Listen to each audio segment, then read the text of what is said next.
Hi, welcome to another episode of All Things Moon, Lunar Wisdom for Everyday Life with myself, Kelly Jones.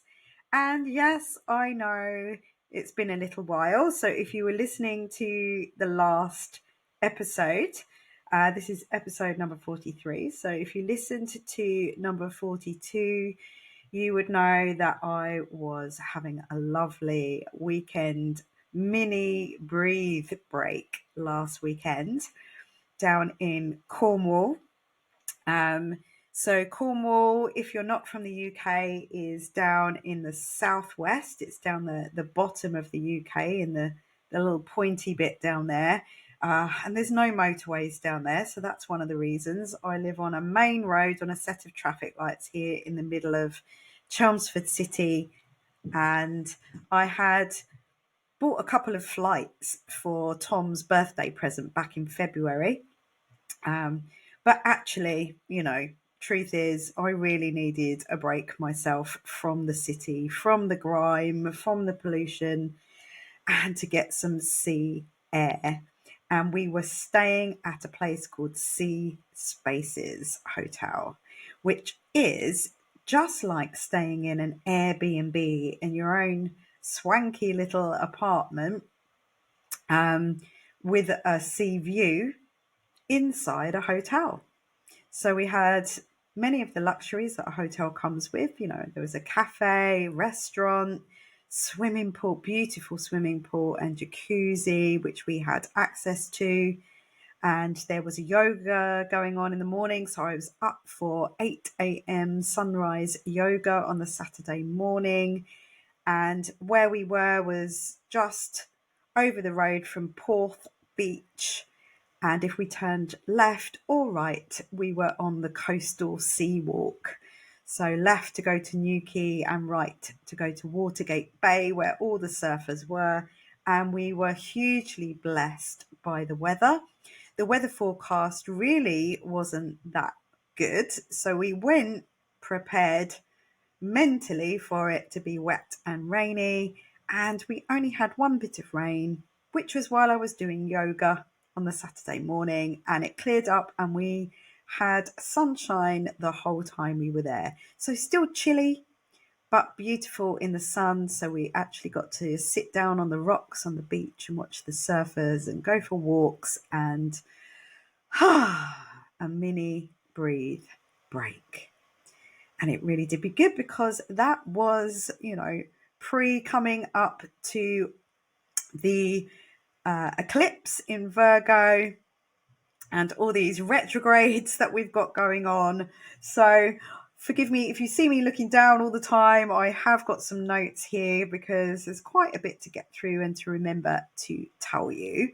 But the most exciting news of the week, which happened literally just after the eclipse in Virgo. And I suppose that the thing that a Virgo would most be known for is being analytical and perfectionism.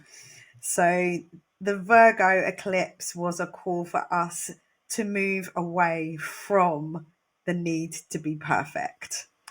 And my astrology exam papers that I had to hand in to Nightlight Astrology, where I have been studying the ancient Hellenistic version of astrology. So it's going right back and honoring the ancient wisdom, the ancient ways of doing it when they would observe.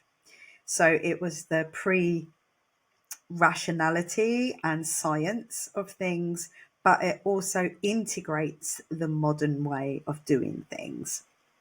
So I had an exam paper. I've done other courses, but I really didn't find what I was looking for in those. They felt a little shallow, and I am a deep person.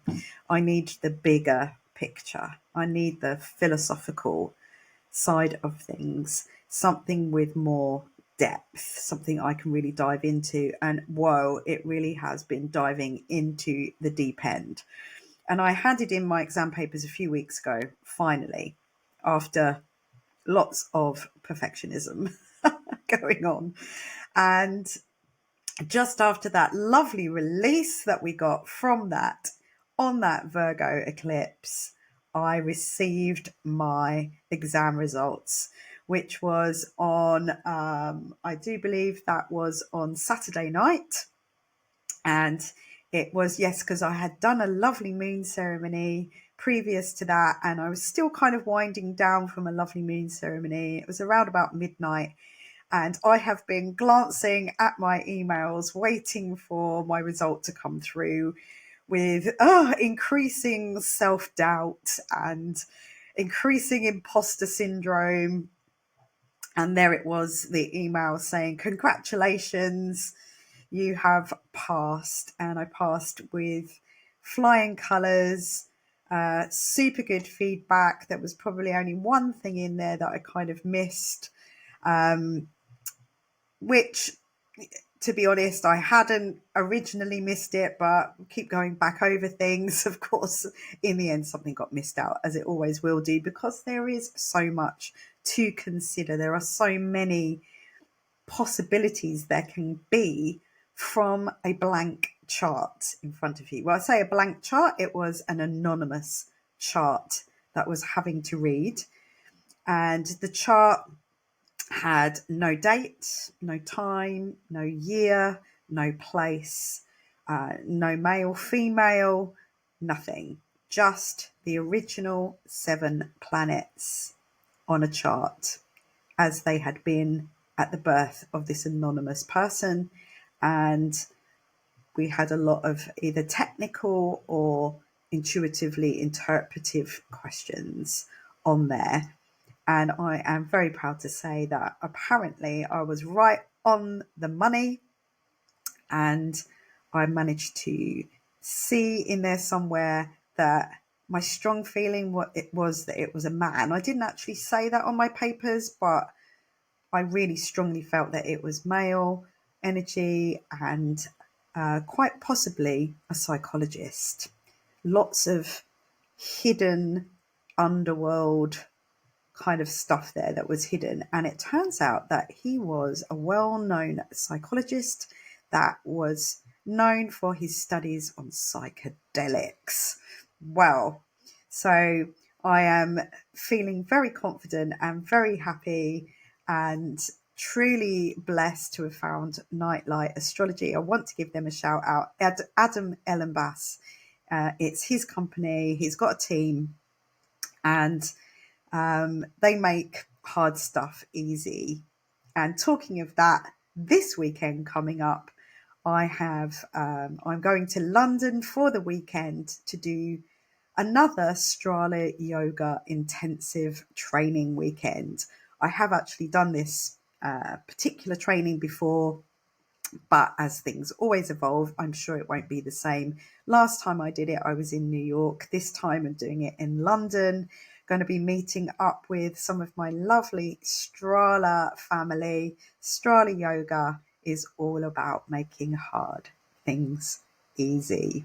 So it really is something that I've made things really hard for myself over my lifetime. So as I am growing older and wiser, I am looking for ways to make hard things easier on myself, and then I can share it with you.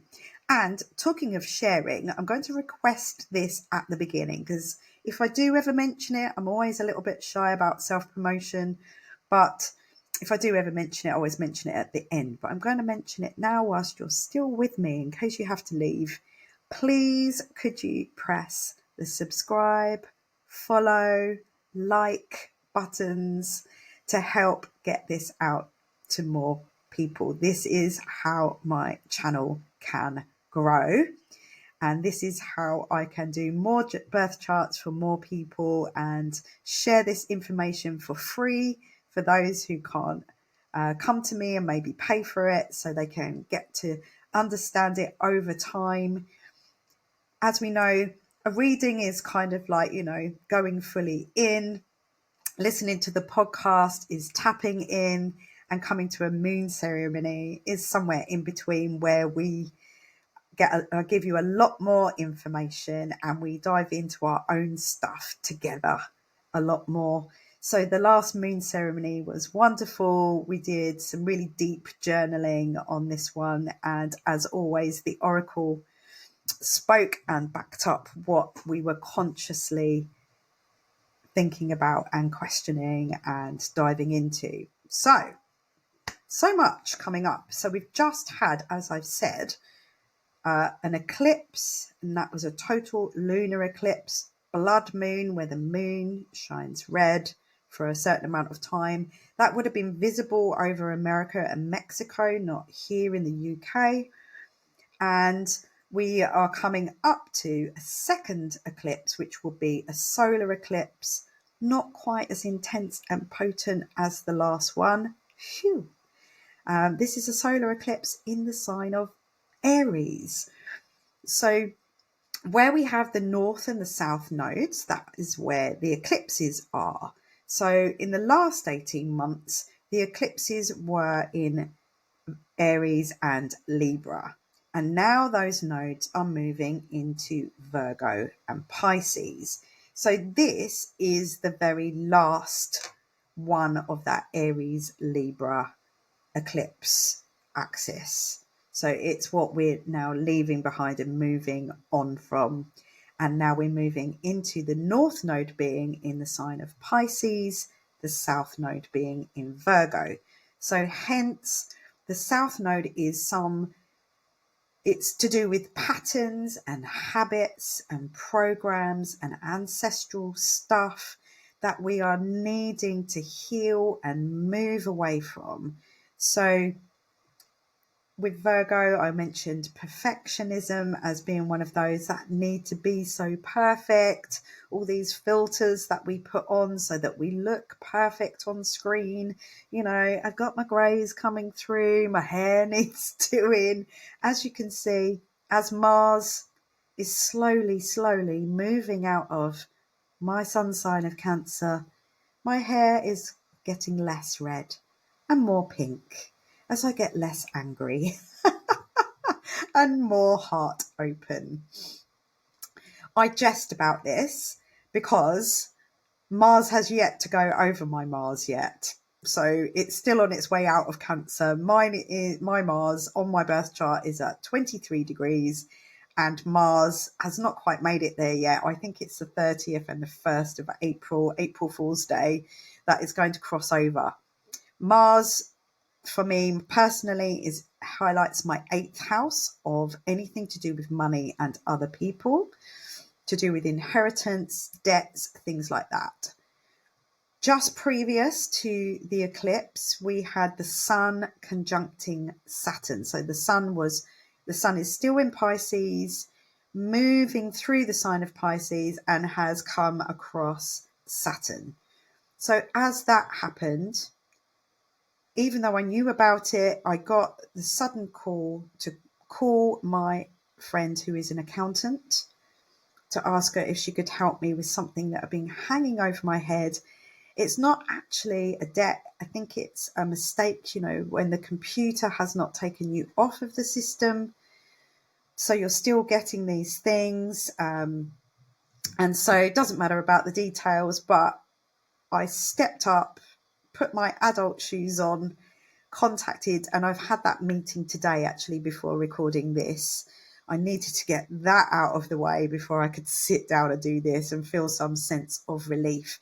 Now, there is no final outcome to that situation yet, but I just feel better for having started to deal with it. And I said, I need to be mature, grown up, and deal with it, whatever the outcome is, even if I end up needing to pay something. So that would be this 8th house. This is Mars going back over my Mars again. And these are the things that can come up. But when you're studying this stuff and you know that you've got these energies around that can help you, then I used that energy of Saturn to step into those grown-up adult shoes and be mature about the situation instead of running away from it. We have got the sun coming up to Neptune tomorrow, and that would be not a good day for that kind of thing. So if I was thinking about this tomorrow, I'd probably decide to go and watch a movie, which is something I don't normally do. Disappear and hide in the cinema. Move into a fantasy world. Get lost in a book. That's much more the energy of tomorrow. It's not an energy for dealing with the grown-up stuff. But the sun is there, and the sun represents the father in your chart. So we have still got, an air of our core identity in that energy. So yesterday, the sun was next to the North Node, and the North Node is where we are karmically headed towards. It's our soul purpose journey towards, collectively and individually. And that is currently, we are all headed towards a more Pisces type of energy collectively. So, if you're here listening to this and you never thought you would be listening to astrology and all about the moon, then that is the sign that more and more people are headed towards spirit, towards things that are maybe more ethereal and mystical than you might have otherwise been aware of. It's our search for something that is higher than ourselves and the material, that things that we can see around us, that thing that we know is there but we can't touch it. Just like the internet, there's so many things that we know and believe in but we can't see, like thoughts. Yep, we know we have thoughts but we can't see them.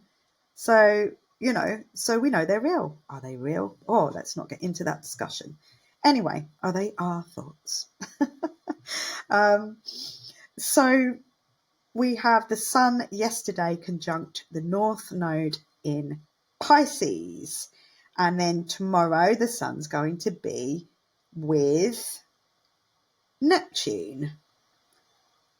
And then the day after that, we have the Spring Equinox. So we've got this North Node in Pisces, spiritual, mystical energy. And then we've got the sun with Neptune, which is that illusionary, kind of deceptive. We don't know what's true, what's not true, foggy, kind of dreaminess. And then we're into the equinox, which is all about spring and seeds and the earth and the birds and the lambs and the change of season. So a much more grounding feeling come the 20th. So the equinox is arriving in between eclipses. How perfect is that? So we have this celebratory moment between these big changing of time. So much shift from how it has been into a completely different type of energy. And if you think the next one is in Aries season, so we're at the beginning of the astrological year. We're at the beginning of all things new. I can't grab them now because I would just disrupt everything, but I've got some lovely daffodils on my windowsill here, which I rescued. They're rescue daffodils because, as you may or may not know, I do a bit of gardening part-time with Tom. He has a gardening business, and we kind of have to do what the clients ask. We have a client who is completely obsessed with everything being purple and white. Purple, blue and white in the garden. And these sneaky little daffodils had managed to get in and come out yellow. How dare they? So he asked us to get rid of them. So they've come home with me. The bulbs have gone in my garden and the flowers are in a vase, making me very happy on the windowsill there.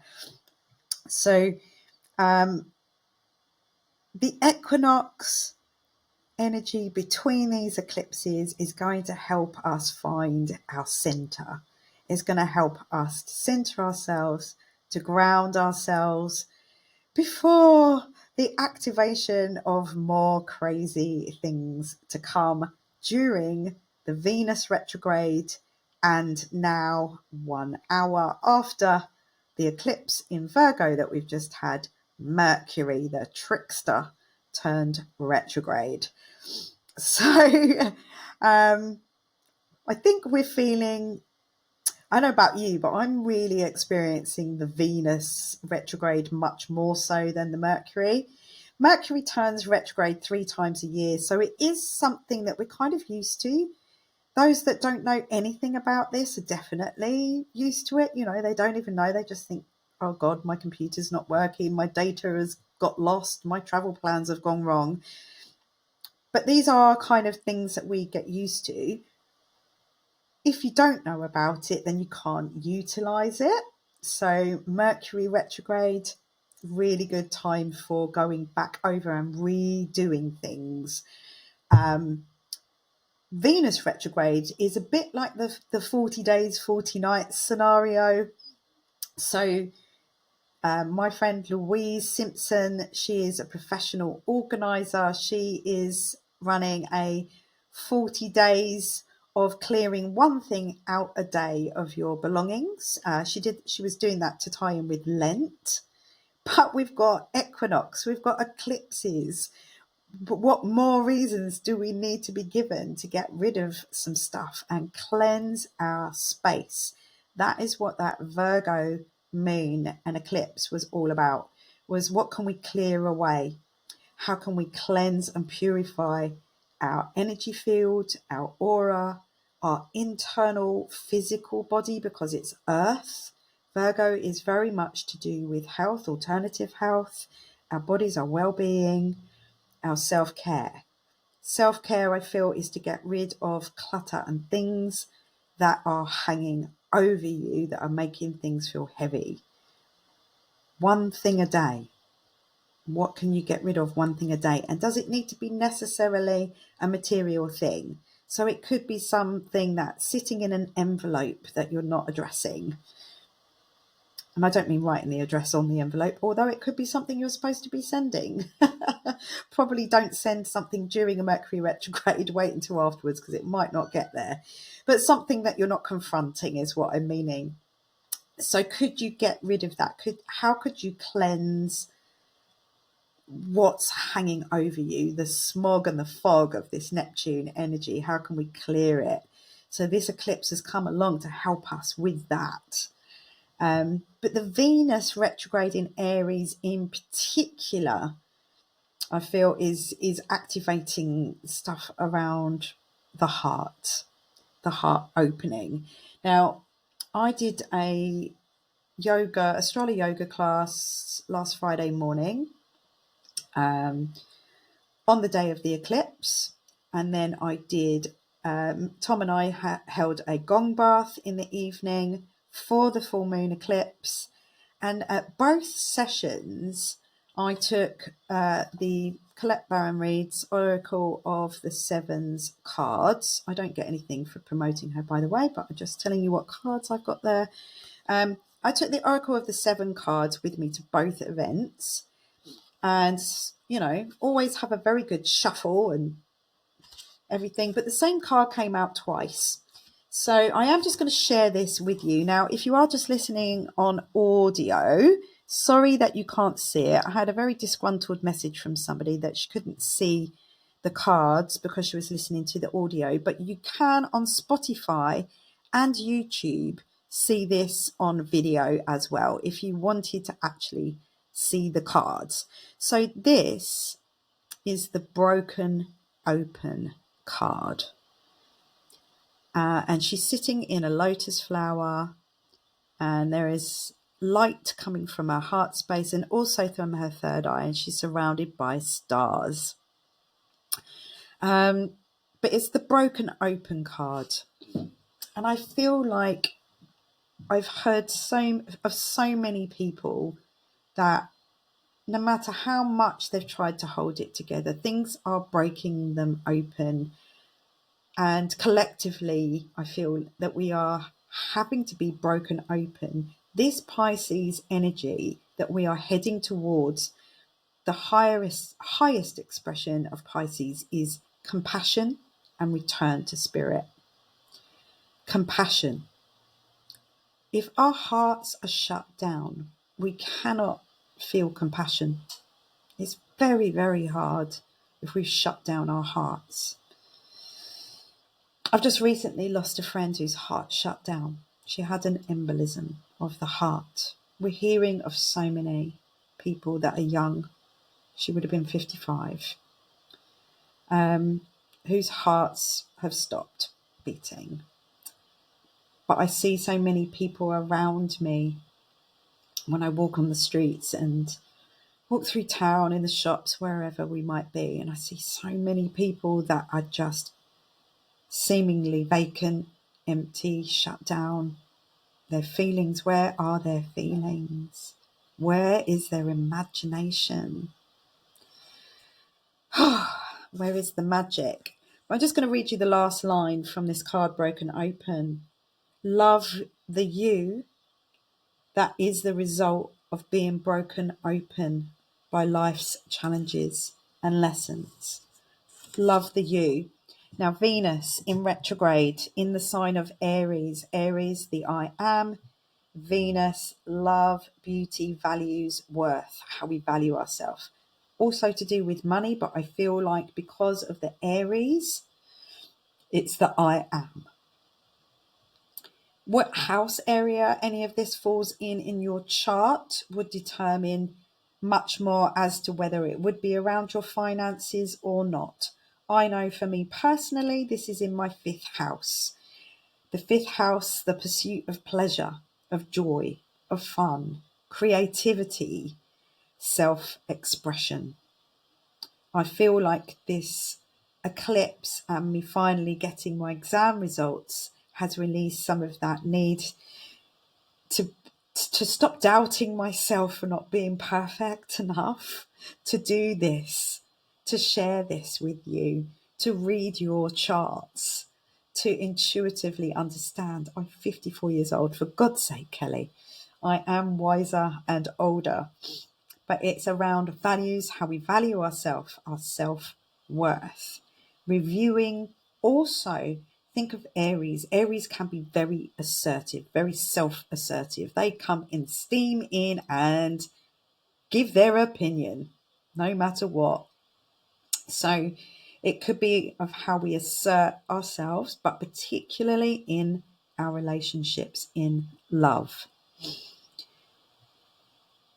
We've got the sun traveling forwards past the North Node, past Neptune, and then into Aries. So by the 21st, we'll have a much more Aries feeling going on as we move into Aries season, the beginning.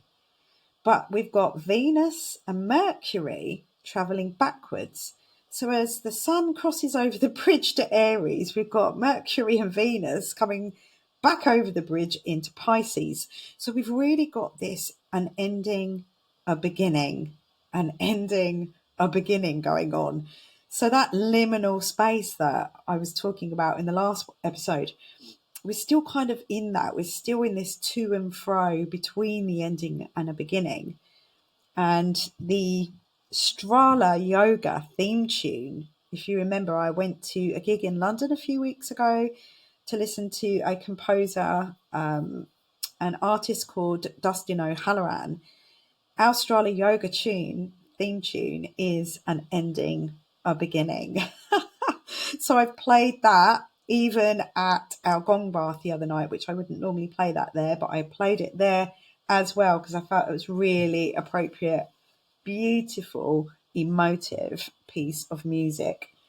Big changes. So another big change, and something that has been caused me to be hugely emotional just before I came online here, wasn't talking about to my accountant about the tax office, but I saw my mum sent me some photographs of all their belongings already unpacked by a removals company in her house that she's been in for the past 18 years. And I had this massive realization of Cancerian sentimentality that I'll never be going to that house ever again. Oh, and I can feel the emotion coming up now. So apologies for my voice changing and little tears popping up in my eyes. But, you know, full moons, eclipses, all this energy, Pisces energy, Venus breaking open our heart spaces. I forgive myself for having this emotion coming up. It's healthy. We've got all these conjunctions of the sun. So the sun is going next to. We've also got a nice energy on Sunday where the sun will be in what's known as a sextile. So that's 60 degrees away from each other. So two planets are 60 degrees away, and it'll be in a sextile to Pluto. Pluto being still in Aquarius for the next 20 years with the sun. So I'll tell you about that in a moment. It's going to be an extra long episode today, by the way, because I've got so much to tell you. But what we've also got coming up is the sun conjunct Venus. So as I said, you've got the sun moving into Aries and you've got Venus moving back towards Pisces. So we've got the sun is going to go, or Venus is going to go across the sun, or the sun's going to go across Venus, whichever way you want to look at it. But that is known as a cazimi, but it's also known as the Venus star point. And that is, again, bringing your attention to relationships, companionship, all those kind of fifth house type scenarios like pleasure, creativity. Also, how you value yourself, but placing more value on harmony and ease. And the Venus star point, if I can just get my notes up here to tell you about it, it's very much about a cazimi is basically like the rebirth of a planet. It's kind of when it goes across, it's dying, and when it comes out the other side, it's reborn. Symbolically, it's not, Venus is not actually going to die, but she is coming across, and the Venus star point is when she is conjunct or cazimi the sun. But that's happening. The door's just opened. Excuse me. The door is creaking open. I think it's because it's windy outside. Because there's definitely no one there. Hello, come in. On March the 22nd, yes, at 2 degrees, is the beginning of a new 8-year cycle for Venus. So focusing on new aspects of self. We've got Aries, I am. Venus, how I value myself. Being reborn at the Venus star point at 2 degrees on the 22nd. So that's 222 relationships, not 111. But it is who am I in relationships when two become one. Okay. So I'll just briefly tell you about this. The Venus retrograde in Aries is in a sextile to Pluto in Aquarius. We've also got, that is correct. So it's Venus retrograde in Aries is 60 degrees away from Pluto in Aquarius. We got there in the end. That's on the 21st of March. See, even I get confused, even though I know about this stuff. So basically, if you think Pluto is transformation, Venus and Aries together can be quite passionate.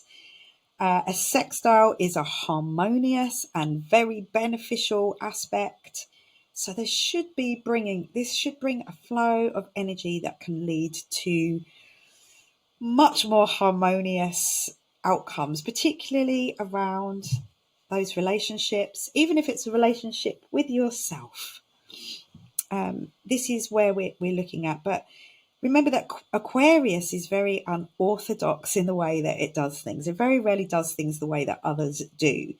So this transformation could be unorthodox. It might not be how you might normally do things, but it's really could bring some self-empowerment with that Aries energy, and Pluto, Lord of the underworld, going deep down under there and transforming something that's maybe been buried, brought to the surface, broken open and released.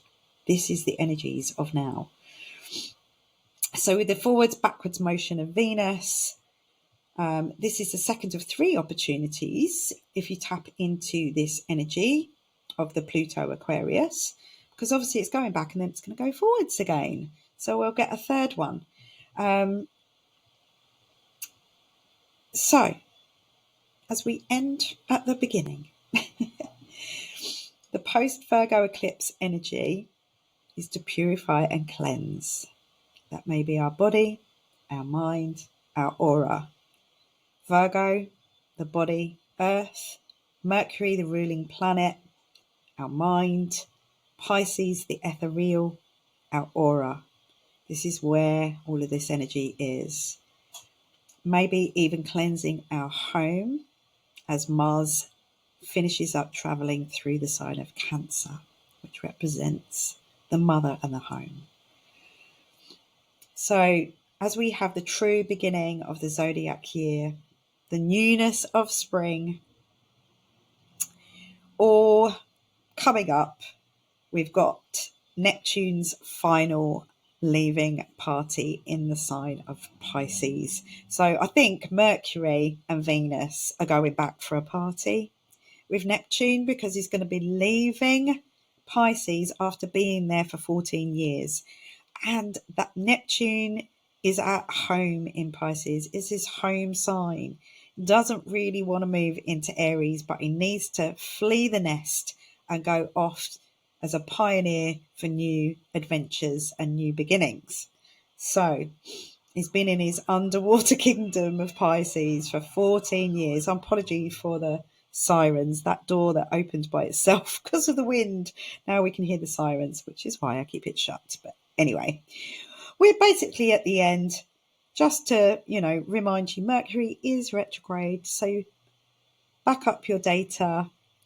We go over things before you do them. Don't assume anything. Double check. Phone up and make sure. Don't arrive somewhere just assuming. Make sure the communication has definitely got through. Check your travel plans. Check your flights. Yes, my mum is moving house between 2 eclipses during a Mercury retrograde. But I have prepped her. I really have. So, with this whole Neptune moving into Aries as well, I mean, crazy chaotic travel is possible.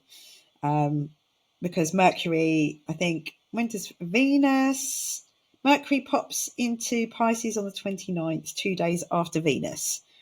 So she goes in on the 27th. Venus will be very happy to be back in Pisces. That's her exaltation. So a nice softer way of looking at self-worth and value there.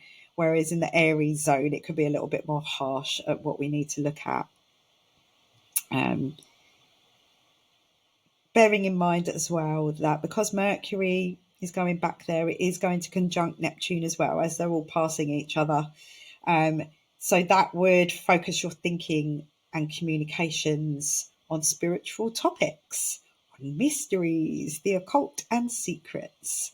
It'll be an ideal time to study the arts.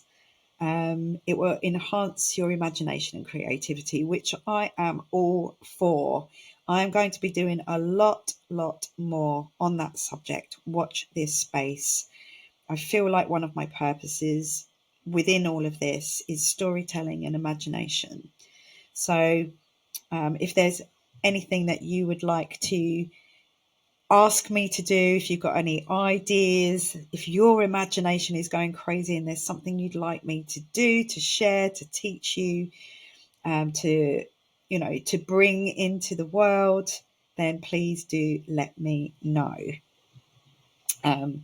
Mercury conjunct Neptune, she may well get some very lucid dreams, a really good time for meditation, and a really good time to practice things like astrology and tarot, or to get a reading at this time. Really, really good time to go get yourself an astrology reading.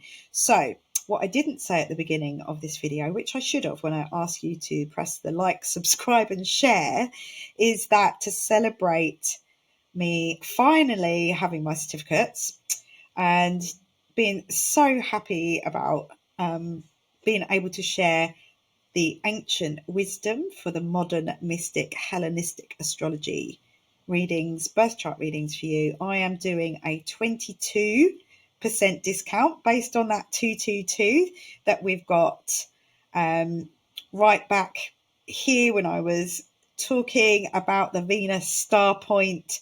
I thought, well, if I can help you to give yourself some self-love, help you to get to know yourself more, I'm doing a 22% discount. So the code for that is SpaceGirl22. SpaceGirl22, and that's all in uppercase. Go to my website, kellyjones.me, go to services, find the All Things Moon birth chart readings, and at the checkout you can put in SpaceGirl22 and you get 22% off. So I think we're at 41 minutes now. I think I've been harping on for long enough. So remember, keep your heart open no matter what. If it breaks wide open, just know that you are going to grow in so many ways from it, and you may not be able to see any of that right now. You might not be able to, but valuable insights are available to you if you take the time to stop, slow down and notice. Make hard things easier. It's been lovely talking with you, and I will see you all next week.